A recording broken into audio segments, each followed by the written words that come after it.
মা দুর্গা হয়তো চাইনি এবার আমরা দুই মেয়েকে নিয়ে আনন্দ করি। আমার বড় মাটা রেডি হয়ে গেছে, ওকে রেডি করিয়ে দিয়েছি, এই যে ওর আউটফিট।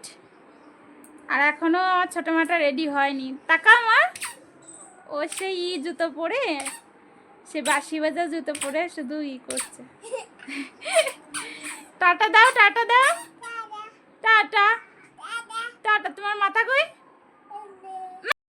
দুই মেয়েকে গুছিয়ে নিয়ে চলে এসেছি মনের মাথায়। এখানে পুজো হচ্ছে, দুর্গা পুজো, তো ওখানে নিয়ে চলে এসেছি পুজো দেখানোর জন্য। দুই মেয়েকে পুজো শেষ হয়ে গেছে, এখন প্রসাদ দিচ্ছে। তুমি হাত দিচ্ছ আবার?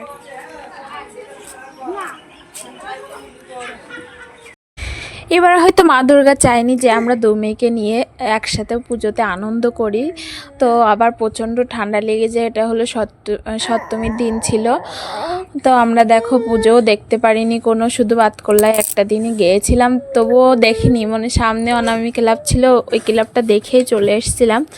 তো এত প্রচণ্ড ঠান্ডা লেগেছে মেয়ের, মানে ষষ্ঠীর দিন রাত থেকে প্রচণ্ড ঠান্ডা আবার লেগে যায়, নিঃশ্বাস নিতে পারছিল না। তো ডাক্তারের কাছে ফোন করেছিলাম অনেকগুলো, তো সেখান থেকে বললো পুজোর পরে ছাড়া দেখবে না, চেম্বারে বসবে না। তো কী করব, বাধ্য হয়ে আমরা নিয়ে গিয়েছিলাম সদর হাসপাতালে, কৃষ্ণনগর জেলা হাসপাতালে। তো ওখান থেকে ইমার্জেন্সিতে, ওখানেও আউটডোর বন্ধ ছিল, ইমার্জেন্সি শুধু খোলা ছিল। ইমার্জেন্সি থেকে দেখিয়ে নিয়ে এসেছি। এসে ওকে আবার গ্যাস দেওয়ার কথা বললো, গ্যাস দিচ্ছি, দুবেলা করে গ্যাস দেওয়া হচ্ছে আবারও।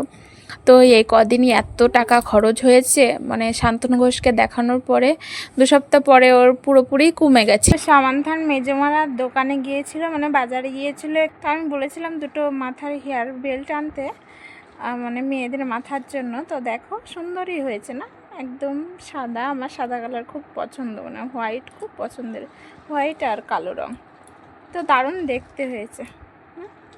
পড়ে গেল যা।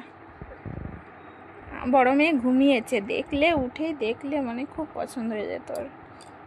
ছোট মেয়েকে পরিয়ে দেখছি কেমন লাগছে। বড় মেয়ে তো ঘুমিয়ে আছে, ভালোই লাগছে না? দারুণ লাগছে।